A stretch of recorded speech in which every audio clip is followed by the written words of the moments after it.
ये कार्यक्रम पूरे विश्व के लिए कल्याणकारी है। सहज योग के जरिए हम हर तरह की बीमारी का खुद इलाज कर सकते हैं। हम अपने डॉक्टर और गुरु खुद बन सकते हैं। सहज योग में हम 5 तत्वों और मंत्रों के द्वारा हर बीमारी का इलाज कर सकते हैं, लेकिन आत्म साक्षात्कार के बाद ही ये संभव है। सहज योग हर ग्रंथ के तत्व को सिद्ध करता है। आप भी अगर किसी तरह की असाध्य बीमारी से ग्रसित हैं और हमारा कार्यक्रम देख रहे हैं, तो देखते देखते ही आपको फायदा होगा, चाहे आप विश्व के किसी कोने में बैठे हुए हैं। ये कार्यक्रम पूरे विश्व में निशुल्क है। एक तरह का कलंक। अब कहने से कि तुम मुंह छोड़ दो, मुंह छूटने वाला। कहने से कि तुम माया छोड़ दो, तो छूटने वाला। कहने से अगर होता तो सब पीट पीट करके चले गए। कुछ हुआ है? कुछ भी नहीं। रोज पढ़ते हैं गीता, रोज पढ़ेंगे ये, रोज पढ़ेंगे वो, कुछ असर नहीं आता। जैसे थे वैसे आ गया पानी, ऊपर से चला गया। ये होगा तभी जब आप आत्म साक्षात्कार होगा। ये किताबों में जो लिखा हुआ सत्य है वो भी सिर्फ आत्मा के प्रकाश में ही अंदर उतरता है, आकलन होता है, उसके बगैर होता नहीं। पर आपके अंदर जो शक्ति जागृत होती है वो प्रेम की शक्ति। आप लोगों से नाराज नहीं हुए? अब मैं रास्ते पर सोचने लगी कि क्या आज यहाँ ट्रैफिक कितना भयंकर हुआ था। जब भी नोएडा जाओ ये देवी हो जाती किसी न किसी वजह से। लेकिन आपके प्रेम की कशिश बढ़ती नहीं, घटी नहीं। सजयोगियों का पहला लक्षण है कि वो प्रेमी हो, सबके प्रति एक उत्साह, हमेशा चित्त होना, हर एक की जानकारी हो। भाई तुम कैसे हो?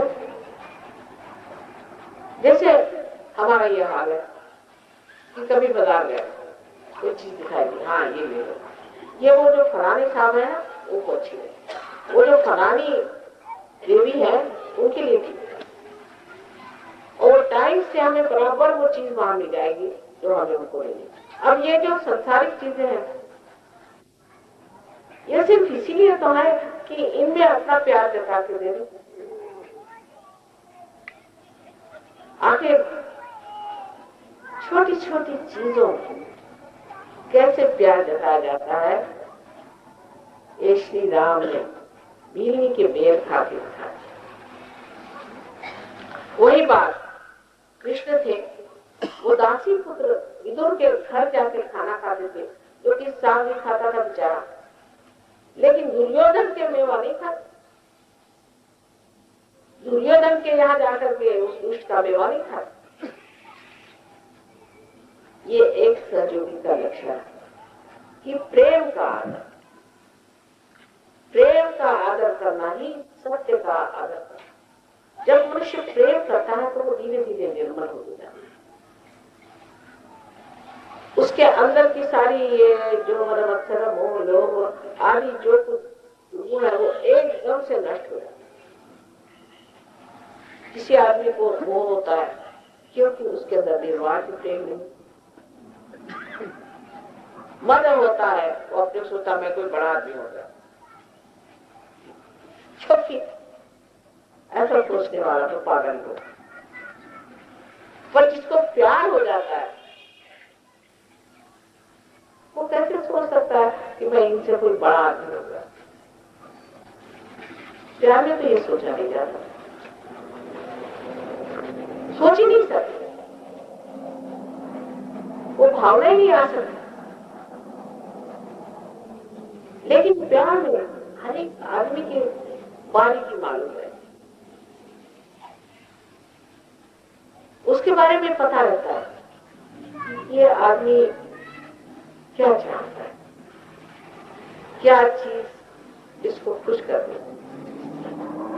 क्योंकि आपको प्यार है, प्यार में ज्ञान आ जाता है। और जब ये परमेश्वरी प्यार आपके अंदर से बहने लगता है तो सब चीज के बारे में ऐसा कुछ ज्ञान आ जाता है कि जैसे हजारों वर्ष से तुम इन लोगों को जानते हो। एक दूसरों को समझने की, एक दूसरों से प्यार करने की शक्ति इतनी बढ़ जाती। एक साथ स्कॉटलैंड के रहने वाले थे और स्कॉटलैंड के लोग कंजूस मशहूर हैं, बहुत कंजूस। तो वो सहयोग में आ गए, काफी ऊंचे उठ गए। एक बार उनके घर पे प्रोग्राम, हम भी थे वहां, क्योंकि हम बहुत दूर रहते थे लंदन से। तो उन्होंने कहा माँ आप खाना खा के जाइए। उन्होंने कहा हम खा लें। तो मैंने ये सोचा भाई अकेले ने इससे मेरे लिए खाना बनाया होगा। मैंने सोचा ये 20-25 चले जाए तो खाना खाएंगे। तो जब वो कहा अच्छा माँ जाए, मैंने कहा अच्छा ठीक है जाओ। तो इस तरह से सोचा, मुझे क्या मालूम था कि इसने सबके लिए खाना बनाया। तो वो लोग चले गए तो बाहर आके कहा क्या सब लोग चले गए? मैंने कहा क्यों? माँ मैंने तो सबके लिए खाना बनाया, अब कैसे होगा? अरे मैंने कहा जाओ बुला के लाओ। नहीं वो तो चलो जाओ, जाओ जाओ देखो बाहर। अब ये स्कॉटलैंड का आदमी जो कि मशहूर कंजूस होते, अरे भाई उनका खाना बचाया तो 8 दिन वो रखने वाले लोगों में से है। भागा गया, उनकी ट्रेन ही नहीं छूटी थी, वो ट्रेन तब उसकी तबीयत हुई। लेकिन ये सिर्फ तभी हो सकता है कि जब आप अपने आत्मा में उस प्यार को पाकर और तृप्त हो, तो सारी तृप्ति ही उस प्यारे में। मानव स्थिति में तो ये होता है कि जो सबसे बुरी चीज होगी वो डायबिटीज है, जो सबसे सस्ती नहीं है बता, सबसे बढ़िया अपने लिए, सबसे सस्ती दूसरों को। फिर लाए फिर दिया, कहा भाई काय को दे रहे हो? अच्छा नहीं चाहिए, अच्छा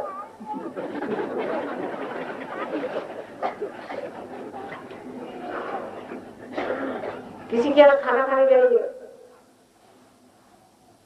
तो वो कहेंगे कि साहब बात याद बता गए, सब्जी मिली नहीं, जो भी है खा लीजिए। देखा क्या कि किसी सब्जी वहां रखा हुआ है, लीजिए लीजिए करें तकल्लुबाजी। लखनऊ में तो आप घर से खाना खाते जाते लोगों, क्योंकि वहां दिखाई रोटी रखी है, चाहिए अभी एक भी नहीं सही रह लेगा। अजीब अजीब हालत।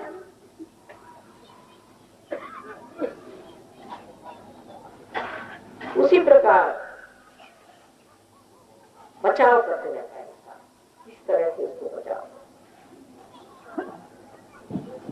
जो बुरी से बुरी चीज होगी वो दूसरों की, लेकिन जब सहयोगी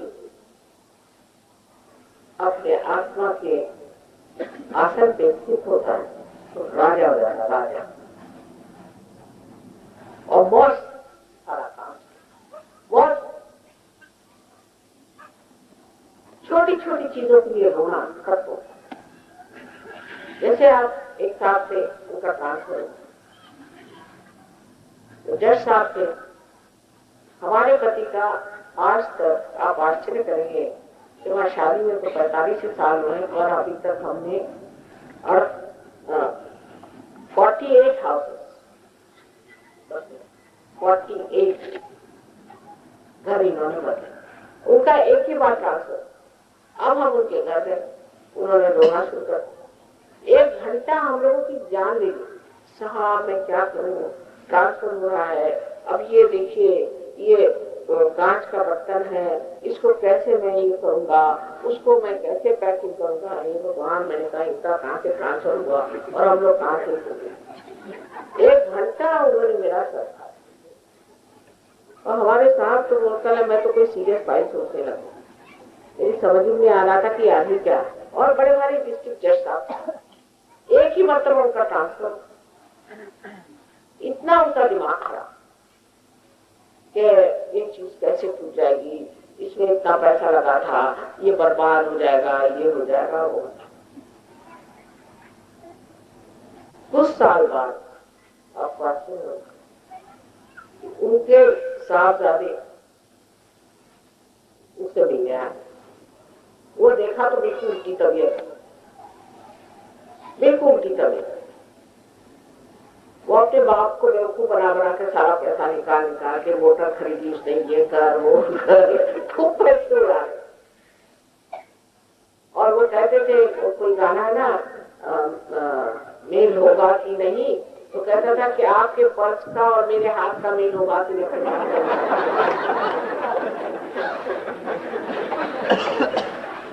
और बेवकूफ बना बना के डिस्ट्रिक्ट जज साहब को उन्होंने ठिकाने लगा। तो एक्शन एज रिएक्शन, हर चीज जो होती है क्रिया की प्रतिक्रिया इस तरह से होती रहती है। और तब भी मनुष्य करना समझे, ये जिंदगी मरमरा करके मैंने एक पैसा जोड़ा और इस लड़के ने उड़ा मारा, तो मेरी क्या कीमत रह गई, मैंने क्या बना, ये सोच में नहीं। सहयोग के बाद आदमी छोड़ो तो क्या सोच, अरे भाई मौज करो, मौज करने का जब जमाना आ गया तो छोड़ो इन छोटी छोटी बातों में उलझा हुआ मन एकदम से जैसे खींचा और आत्मा के आनंद में, उसके प्रेम में विभोर हो जाता, गदगद आदमी हो जाता है इस प्रेम से परमात्मा।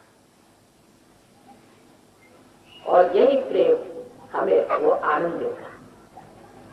हर समय वो जब झरता रहे,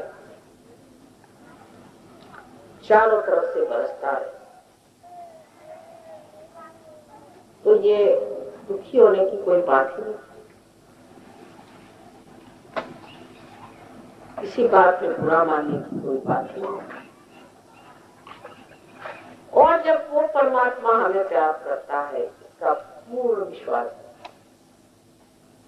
और हम उसके बड़े अपने बेटे हैं, ये भी पूर्ण विश्वास, पूर्ण विश्वास। किससे बात, आधा अधूरा नहीं, आधा अधूरे में तो गड़बड़ नहीं होगा जो पहले होता था। तब फिर कोई चिंता नहीं, कोई दुख नहीं, कोई परेशानी नहीं, सामने चीजें चली आ रही। अरे मैंने कहा भी नहीं था, काहे की भी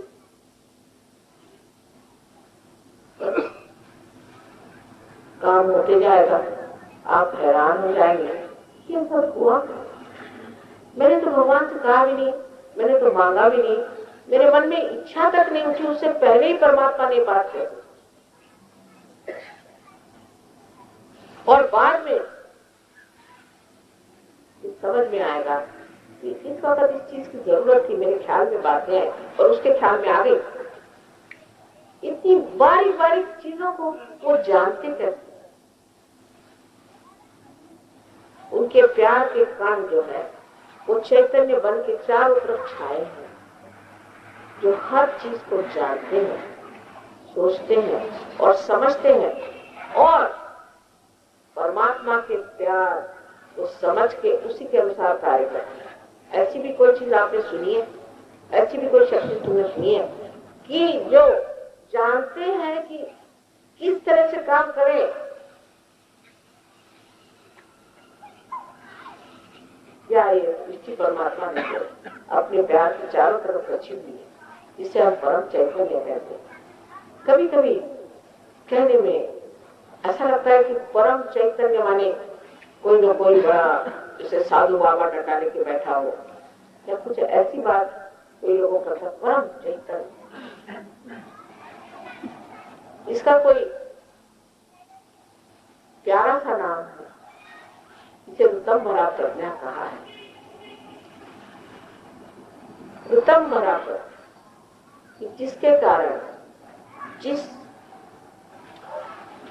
शक्ति के कारण सारे ऋतु बदल, इसलिए इसका नाम उत्तम भरा प्रज्ञा। प्र माने प्रकाशित, चेतित, ज्ञा माने ज्ञान।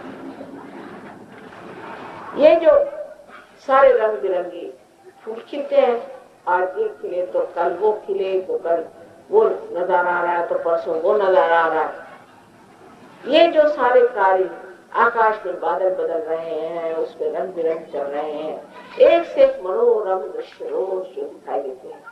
इंसान के प्यार की भी जो बड़ी मनोरम छटाएं रोज दिखाई देती हैं, और जब उनका प्यार देखता है तो बड़ा ही सुहावना सा समय चारों तरफ जो घटित होता है, वो ऋतंभरा तक, ऐसा नाम दिया भी किसने आपको आश्चर्य होगा? पातंजलि ने, जो कि आपको सर के बल खड़े कर दिया। अंत में उन्होंने ये बड़ा मधुर सा नाम दे दिया, ना आह्लाददायी नाम दे दिया, ऋतंभरा तक। वही ये परम चैतन्य, यही ये ब्रह्म चैतन्य। सो जो ब्रह्म के प्रति हमारी कल्पनाएं है, उसमें प्रेम की भाषा ही नहीं है। पातंजलि योग में भी उन्होंने प्रेम की बात नहीं करी, बिल्कुल नहीं करी। कहा कि आपको समाधि मिलनी चाहिए, विचार समाधि, सविचार समाधि, ये समाधि, वो समाधि, वो समाधि। प्रेम समाधि कहीं नहीं। लेकिन एक शब्द में उन्होंने सब कुछ कह डाला कि आपको ऋतंभरा प्रज्ञा को जानना। एक ही शब्द में उन्होंने उस बात को इस तरह से गोपनीय तरीके से मिठास के साथ किया। उन्होंने ब्रह्मचैतन्य शब्द नहीं लिया, क्योंकि बड़ा क्लिष्ट संस्कृत का शब्द है ब्रह्मचैतन्य, और पता नहीं वह क्या सोचा। लेकिन ये चीज की जिससे सारी ऋतु बदल, ये कौन सी शक्ति है जो ऋतु बदलती है? हम लोग सोचते भी नहीं इस चीज। कभी तो आकाश में बादल मंडराते हैं, और कभी तो संसार में फूले छा जाते हैं, और कभी एकदम से टहनियां ऐसी दिखाई देती है आकाश पर, जैसे कि कोई बड़ा चित्र सा बन रहा आकाश, जबकि सारे पत्ते हिल जाते। इतना ही नहीं है, जब पत्ते न झड़े तो इस पृथ्वी तत्व को नाइट्रोजन कैसे मिलेगी? इसलिए वो झड़ना ही चाहिए, और दूसरा ये कि सूर्य की किरण भी पहुंचनी चाहिए, इसलिए पत्तियां झड़ जाती हैं। और सब चीज के लिए ये जो सृष्टि है समर्पित है, इस ऋतंभरा प्रज्ञा पर पूर्णतया समर्पित है। भाई तुझे जो करना है, पेड़ के पत्ते झड़ना होगा, फिर उस पर पत्ते आना आ जाए, उसमें फूल लगने लग जाए, उसमें फल लगने लग जाए। फूल है, उसको तोड़ना तोड़ लो, उस फूल को कोई नाराजगी नहीं, आपको सुगंध देते रहेंगे, और जिस वक्त खत्म होना हो।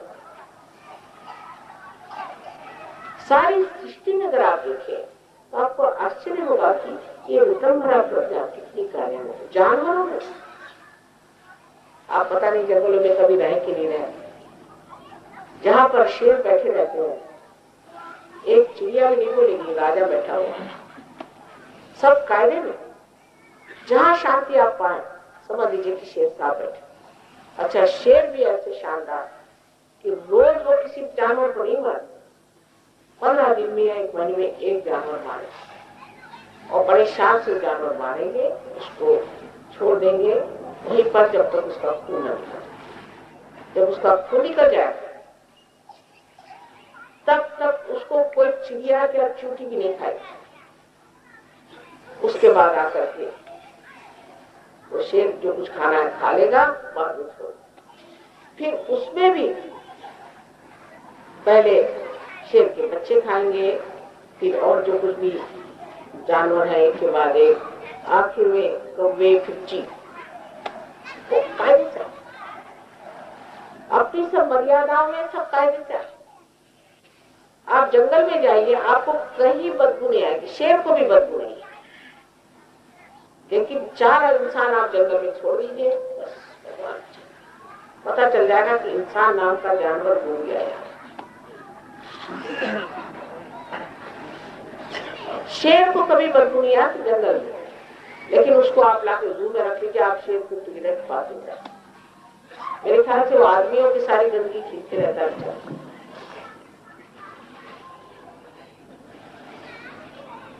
सो सारी सृष्टि इस परमात्मा के पास में, इसीलिए उसे पशु कहते बंधी नहीं, आराम से चल रही। पर इसे ये ज्ञान नहीं है कि हम परमात्मा के पास में बंधे। उसके बाद आपको सारी स्वतंत्रता है, चाहे आप ठीक हो जाए, चाहे बुरे हो जाए, जो करना है। जो कि स्वतंत्रता इसलिए दी गई कि जो बड़ी स्वतंत्रता बाद में आपको मिलने वाली उसे आप समझ लें।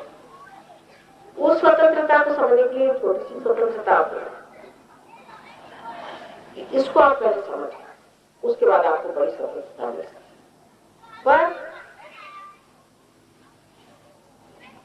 यह स्वतंत्रता बाद में आप उसी तरह से खो देते हैं जैसे सृष्टि ने खो दी है कि परमात्मा के पाश में आप आते हैं, पर जानते हुए कि ये परमात्मा का पाश है। और वो जो सुख की संवेदना और आराम, जैसे कि कोई माँ के आंचल में छिपा हुआ बच्चा हो, इसी तरह हर समय लगता है। जानकारी के बाद समर्पण होता है, और जो समर्पण जानकारी के बाद होता है वही उस दशा में पहुंचा देता है जिसे हम कहते हैं प्रेममय हो, प्रेम में हो। आज की विशेष बात मैंने कहा कि नोएडा को लोगों के लिए बहुत प्रेम है मन में, और जब भी यहाँ आना चाहती हूँ मैं सोचती हूँ बिल्कुल समय से पहुंच, समय से तैयार होकर निकले भी तो रास्ते में गड़बड़ हो गई तो कशिश बहुत ज्यादा आपको भी और हमें भी। वो कशिश भी एक चीज ऐसी है कि उस प्यार को बांध की जाए, उसकी भी जरूरत। जिनको प्यार ही नहीं वो उनके चले गए होंगे, कोई गए भी नहीं होंगे, यहाँ पे ऐसे लोग हैं नहीं, उसमें पहचान हो जाती कौन चले गए कौन रह गए। और जिनको प्यार है वो बैठे हुए हैं, और हम भी पूरी समय सोचते कि पता नहीं कब तक पहुंचेंगे, कैसे होगा। हालांकि कभी कोई चीज की चिंता नहीं होती। ऐसे एक बार लखनऊ से आते हो इतना प्लेन लेट हो गया, रास्ते में हम सोचते रहे और फोटो ऐसा आया कि हम यहाँ थे नहीं और यहाँ हमारा फोटो। वो कशिश भी एक बड़ी भारी चीज, इससे गहराई बढ़ती है, और उस कशिश में प्यार को आगे ज्यादा महसूस करना। जैसे कि कहीं दर्द हो जाए और उस पर अगर कोई हाथ फेर दे और उससे आराम हो जाए तो उस आराम को हम ज्यादा याद रखेंगे, पर इस पर कोई ऐसे ही हाथ फेर। इसी तरह की कशिश चीज है जो बड़े गहराई में मुझको उतारता है, और इसीलिए जिन्होंने परमात्मा को याद किया, उसकी भक्ति करी, उसके लिए कशिश रखी, उसको खोजते रहे, वो चाहे कोई भी रास्ते पे चले गए, उन्होंने कितनी भी गलती कर, उससे कुछ फर्क पड़ने वाला है, क्योंकि वो प्रेम का सागर, वो आपको जरूर अपने हृदय में स्थान देंगे, अपने तरफ खींच लेंगे, क्योंकि वो भी सिर्फ प्रेम ही का आदर करते। और इसलिए आज से आप जान लीजिए कि सहयोग में सर्वप्रथम प्रेम करना। एक दूसरे से अगर कोई मुझे ऐसा कह देता है कि माँ ये आदमी ठीक नहीं है या वो आदमी ठीक नहीं, तकलीफ सी हो जाती है। लेकिन अगर कोई कहता है, किसी सहयोगी की तारीफ करता है, वहां बढ़िया, मेरा हृदय बार बार दूसरों के दोष नहीं देखते, दूसरों के गुण देखते से ही हमारे अंदर गुण आएगा। जैसे ही हम दूसरों के दोष देखेंगे ऐसे ही उनके दोष सीधे ही हमारे अंदर आ जाएंगे, जैसे शेर के अंदर बदबू आती है। लेकिन अगर आप दूसरों के गुण देखें तो उनके भी गुण बढ़ेंगे और आप भी बढ़ेंगे। अब कोई आके मुझे शिकायत करता है, माँ ये ऐसे आदमी है वैसे, देखिए मैं क्या करती हूँ, मैं आपसे बता दूं, लेकिन फिर से मेरे बुलावे में आप आई जाए और बुलावा देते, भाई वो तो आपकी बड़ी तारीफ कर रहे थे, आप क्या बात कर रहे हैं, वो तो ये आपकी तारीफ कर रहे थे, उन्होंने तो मेरे समझ लीजिए घंटा भर ले लिया, आपकी भी तारीफ कर रहे थे, झूठ बोला माने प्रभु। अच्छा क्या कह रहे थे, अब मुझे याद नहीं पर बहुत ही तारीफ कर रहे थे। ये गए उनके गले पड़ गए। अब दूसरे दिन देखते हैं कि दोनों गले में गले डाल के आ रहे।